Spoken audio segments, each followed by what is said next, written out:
This is based on a Carlo Crivelli painting, and you can always tell who St. Stephen is because he's got a rock on his head and 2 rocks on his shoulder. He is literally the first Christian martyr.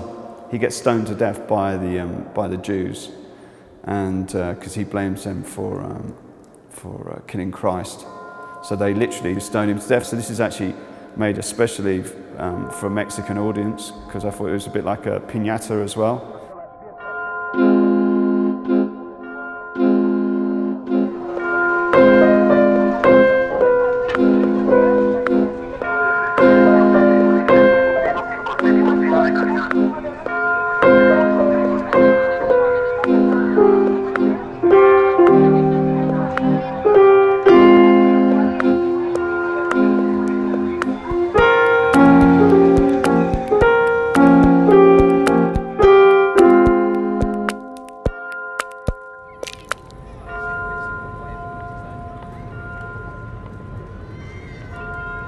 This is a collection that finishes in 1900. So it's a historical collection. But we like to try and keep it alive by inviting living artists to come here and choose some aspect of the collection to make their own artistic response to.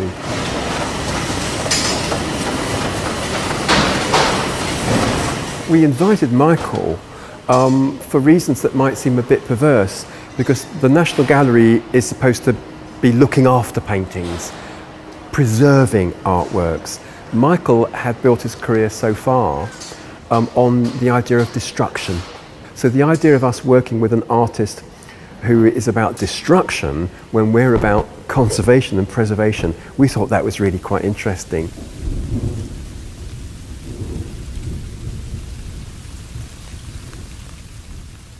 Before people could read or write, they knew their saints. They knew their saints from their attributes. They would be able to tell who they were.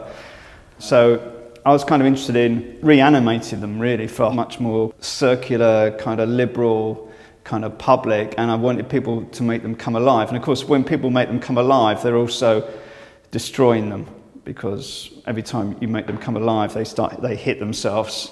So I wanted to combine kind of Renaissance art with kinetic art. So I decided to make sculptures, kinetic sculptures. Part of that comes from an exhibition I saw when I was 18, where there's a Swiss kinetic artist called Jean Tangler who makes very anarchic sculptures out of rubbish, out of junk, and you put your foot on the foot pedal and the sculptures come alive. They make bits fall off. So anyway, I was really enthralled by the idea that I'd never seen people laugh and smile in an art gallery before, and it had just an amazing energy. So I wanted to recreate that feeling for a younger generation of people.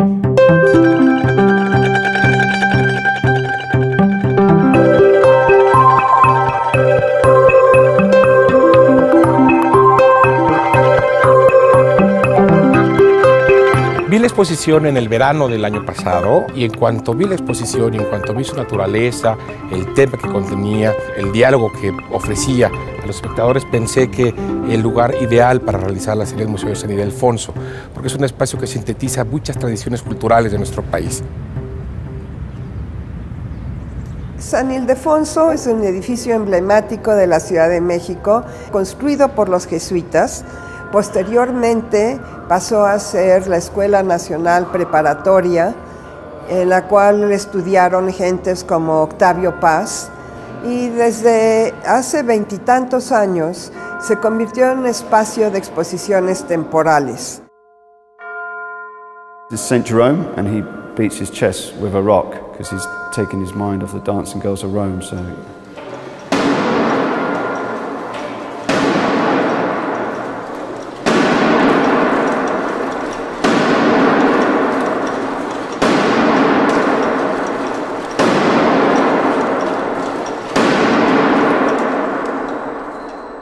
This space, I mean, so I liked it because it's like a dungeon, so it feels really, there's no daylight, so it feels very cavernous.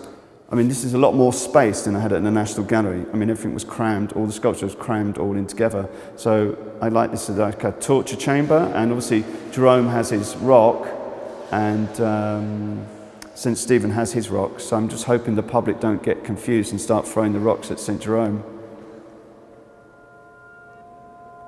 because they will go to hell.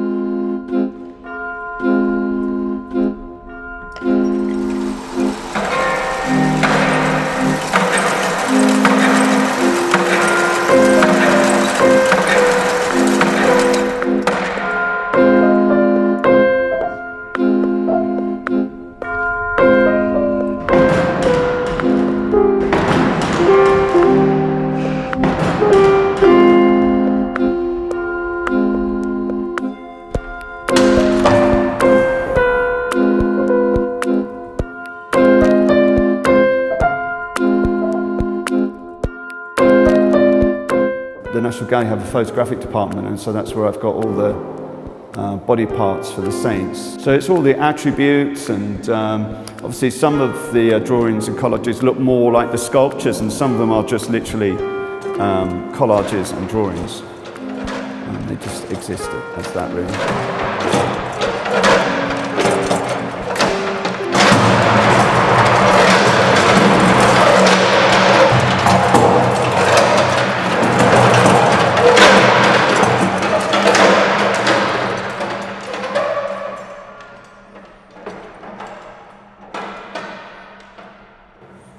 So it's literally Saints Alive. This exhibition is Saints Alive, and this is why it's called Saints Alive.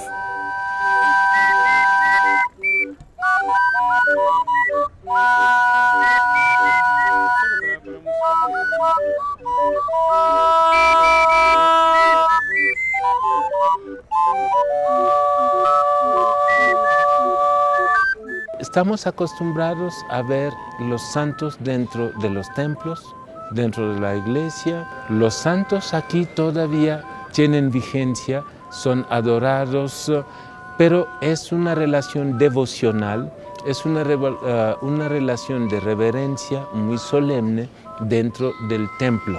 Cuando estas imágenes los vemos en pinturas, en esculturas y en expresiones contemporáneas como las de Michael, estamos convocados a ver otros aspectos de estos personajes mitificados. Esa relación jovial de manipular los santos no le quita nada de respeto a la figura. Al contrario, es despertar la conciencia sobre por qué soy devoto de este santo, y si conozco su historia, o si no conozco su historia, es una oportunidad de revisarla y así saber por qué creo en este santo.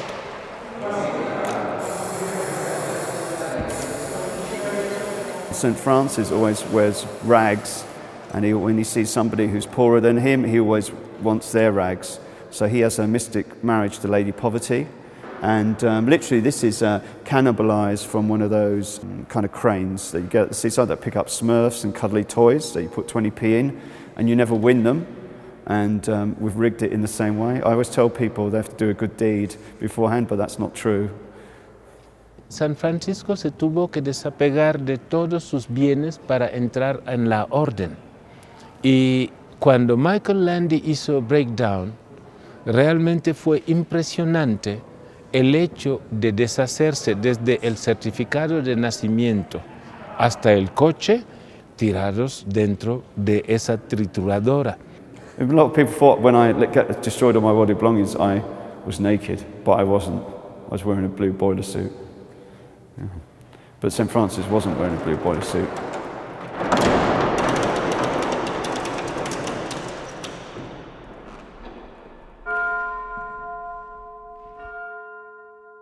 I like saints because they're self-destructive, basically. You know, that's part of why I like destruction. It's all kind of really quite grisly, a lot of it. My saints all like deface themselves or beat themselves. I don't know what that says about me.